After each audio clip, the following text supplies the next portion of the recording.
So প্রথম দিন হতাশ হয়েও আমাদের শিক্ষা হয়নি। আর নেক্সট দিন অনেক আশা নিয়ে চলে যাচ্ছি ম্যাজেস্টিক অ্যাটেন্ড করতে। সো কলেজে এসে প্রথমেই ফটোগ্রাফি সেশন চলছিল। এই যে হলেন ম্যাডাম, আর এরা হলো আমাদের সুইট সিনিয়র্স। তারপরে এখানে এসে দেখি এখনও মিউজিক টেস্টিং চলছে। সো হট করেই সন্ধে নেমে আসলো, আর চলো সন্ধে যে আজটা ঘুরে আসা যাক। দেখো মেন বিল্ডিংয়ের চারপাশটা একদম ফাঁকা, আর এই গ্রাউন্ডের সামনে ভিড় জমছে আস্তে আস্তে। যতই রাত বাড়ছে আর ততই দেখো ক্রাউড বাড়ছে। আর আজকে কিন্তু লেট হয়নি, আজকে অনেক তাড়াতাড়ি শুরু হয়ে গিয়েছিল।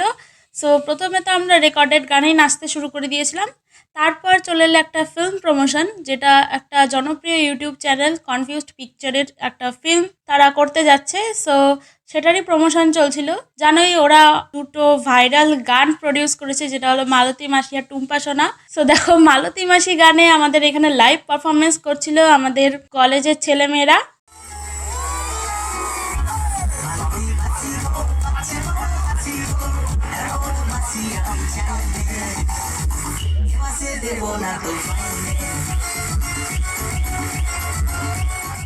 আর এই যে টুম্পা সোনা গানে আমাদের কলেজের ছেলেরা তো পুরো নেচে স্টেজ কাঁপিয়ে দিয়েছে, আর সাথে অডিয়েন্সও নাচছিল।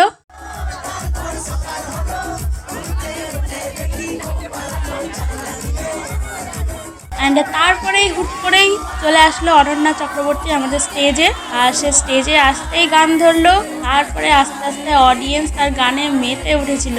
বস পুরো কাঁপিয়ে রেখে দিয়েছিল কলেজটাকে। যাই হোক, এই দিন আমরা প্রচুর মজা করেছি। আর দেখো প্রচুর নাচছিল ছেলেবেলে, প্রচুর ক্রাউড ছিল। অনেক কটা গানই কিন্তু দিদি গেয়েছে, প্রায় 8 থেকে 10টা।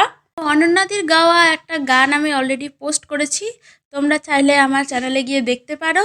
যাই হোক, একদম সবার শেষে দিদি রেখেছিল ভোজপুরি গান। একদম শেষটাও খুব ধামাকাদারভাবে হয়েছে।